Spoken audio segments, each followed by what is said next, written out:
Ladies and gentlemen, the right fits, we are back. It is the 24th of August. I'm almost positive. 24th of August. If not the 23rd. If not that, 22nd to the 25th. But what I'm talking about today is a big thing we all think about and we're all clear about too. And this is the big issue with this, honestly, is that we're all clear about it. Is America the freest country on earth? No. If you're an American U.S. audience, you were born to think this way, right? There's not stuff I think much of our government would admit to doing propaganda to, but they would admit to propaganda to this, that American children are taught that America is the most free country on earth. We're almost taught we invented democracy, which we didn't. That was in Greece, ancient Greece. So before Jesus, that's when democracy was invented. We're almost like propagandized that, but we're definitely taught we're the most free country on earth. Whatever the fuck that means, right? Because freedom is subjective, but they utilize that subjectivity to just be able to blatantly say we're the most free country on earth, to the point where, I taught in college classrooms, and I had we had this seminar group where all the teachers would get together at the college and they discuss certain topics, and we discussed this, we got on this subject at least, right? And then one of the persons said I like to believe that the American judicial system was set up to be equal for everybody, and that it's the most equal in the world, and we're just the best people, and we're just looking out for freedom across the world. And this guy was, 20 years older than me. And I just had to be like, and I said this in the group, I was like, there were slaves at this time when this was written. You know what I mean? And that's an obvious, one, that even if you're on the right wing, you'd even agree with that. It's like, dude, they're still slaves, so they don't really mean everybody, right? Yeah, it's just crazy. So, me and my buddy, my male friend chick, he, we were arguing about China, because, China is one of the big baddies. Them and Russia, right? Those are the two most evil people. They hate us. They hate our freedoms. A lot of the people, all our enemies hate our freedoms. Ironically, right? Isn't that weird that every single one of our enemies hate our freedoms, So let's actually talk about China. Let's compare China, because I just know the stats for this, because I just looked up China and the U.S. All right. So how many people do we each put in jail? Okay. China puts about 1.7 million people in jail. They're a very authoritarian country, right? And extremely totalitarian. So what authoritarian means is the government has control, right, over everyday people and everyday choices. Totalitarian means the state is more important than anything else. The state is the top at the totem pole. And they have about 1.75 million people in jail. Might be a little less than that.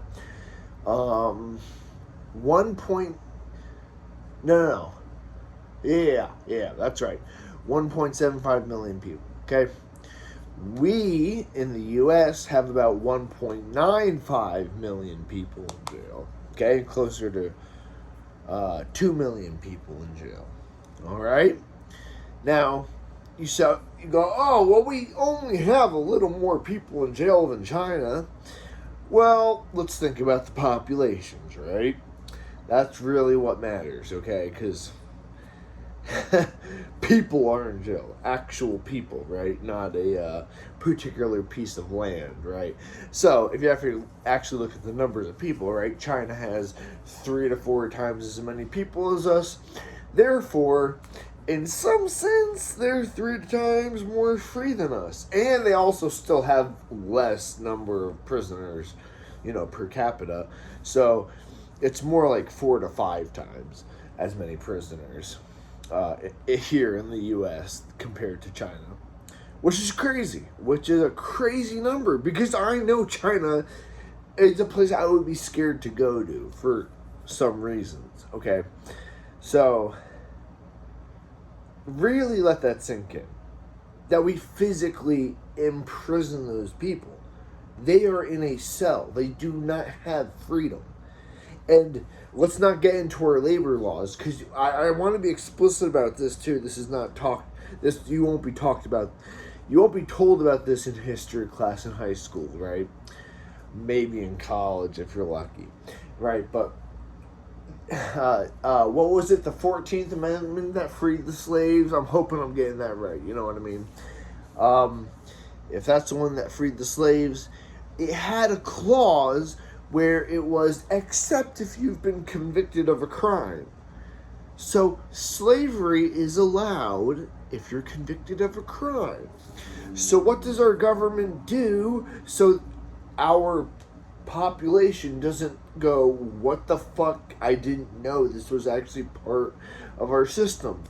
They pay them 10 cents or 50 cents an hour. That's what they do. And they go, oh, look, they're prisoners, so clearly they shouldn't be able to enjoy minimum wage. Which is like, what the fuck? That blows my fucking mind, right? Why should prisoners not have minimum wage? Why the fuck should they not? It's nationwide. It's $7.25. You're not like giving them a great gift by doing prison labor, where sometimes in California they gotta fight fucking wildfires. Like, it's I don't know. I realize China, what they do to the Uyghurs. I do realize that's not counting in the numbers. That China isn't completely clear with the numbers. I'm not sure we are, though, too, with how many people we detain at our borders, right? So, it goes both ways if you want to use the deception game. We are more free, so we can. Our numbers are probably a little less deceptive than theirs, but still, it's the same thing. We have by far way more people than China, and China is looked at as this communist authoritarian country. There's a difference between communist and authoritarian, because Americans think communist means authoritarian.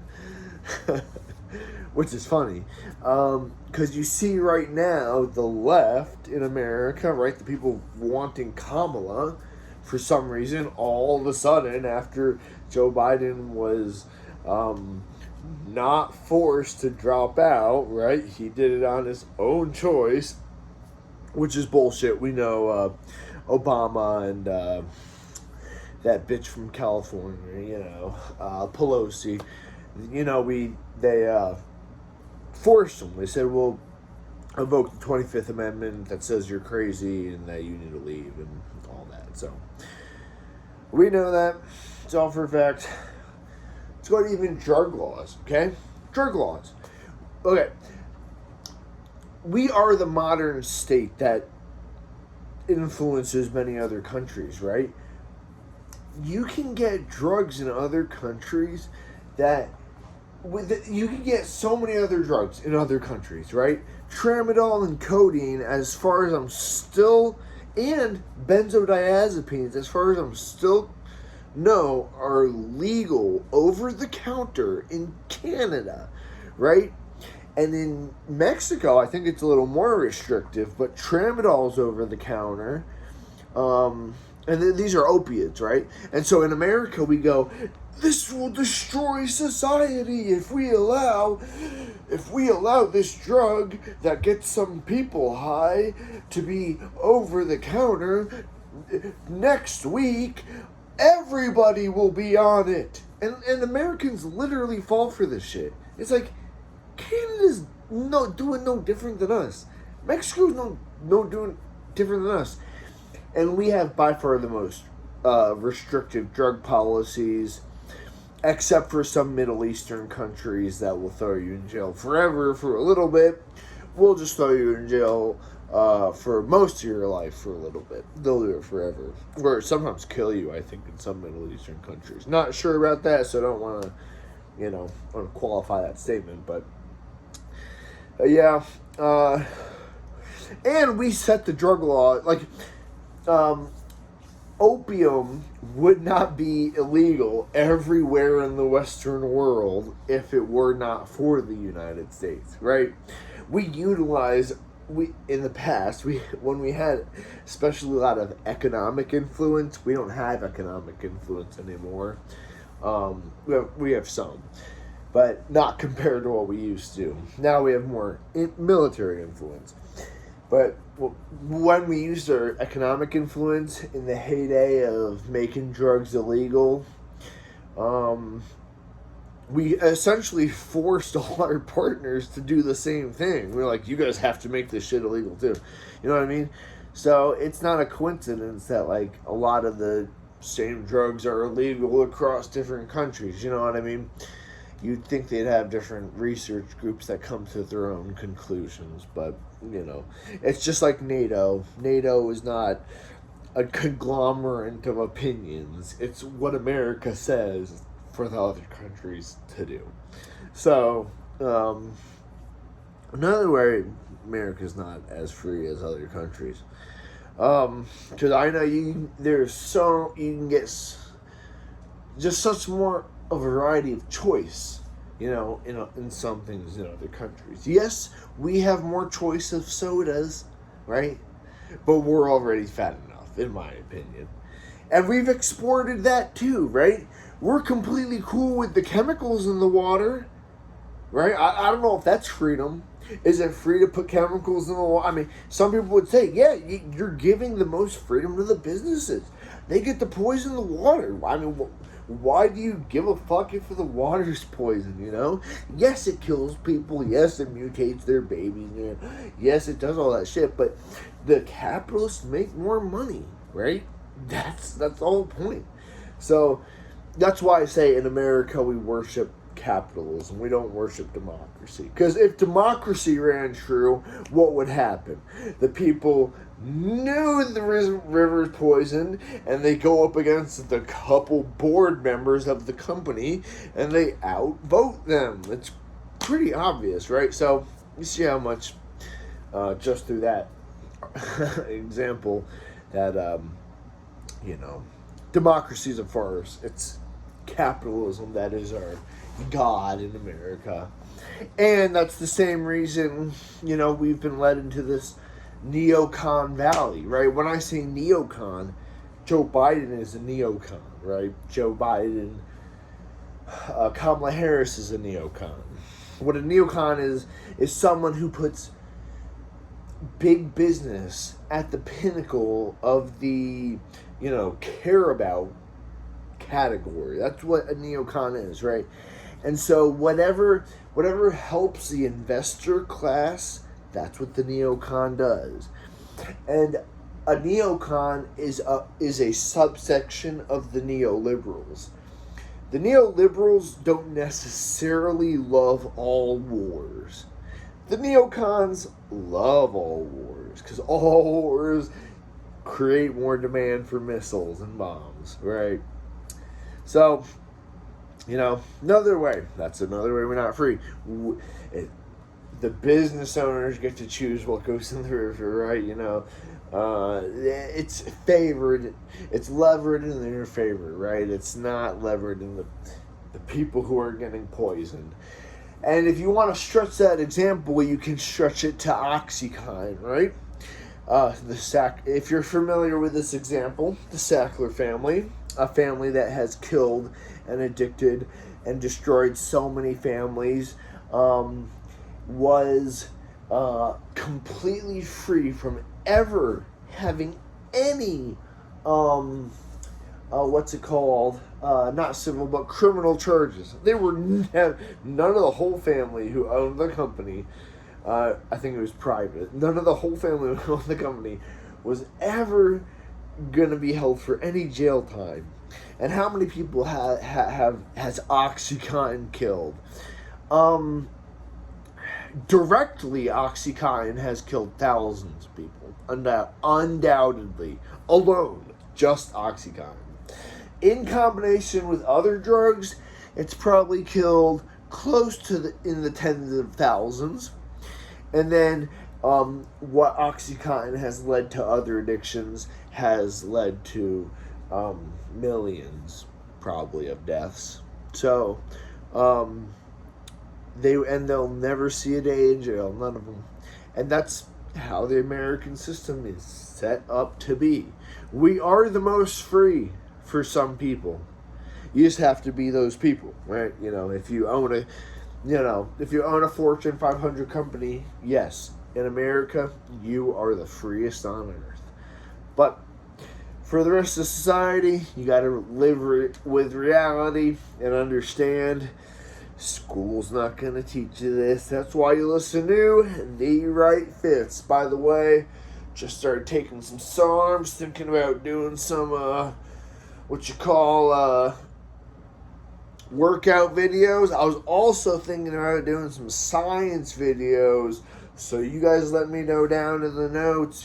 Subscribe, share with your friends, family, share. That's the best thing. Subscribe, like, don't dislike, because and then let me know. Workout videos, physics videos, both. I'm going with both, but I got to figure out how the whole channel thing works on YouTube, because technologies these days. Back when I was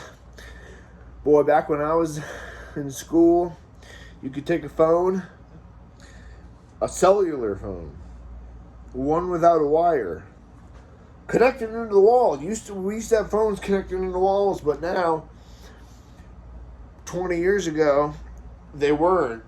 So we used to take the phones and we'd chuck them up in the air. Then they'd drop to the ground. Imagine what would happen with an iPhone. They'd break.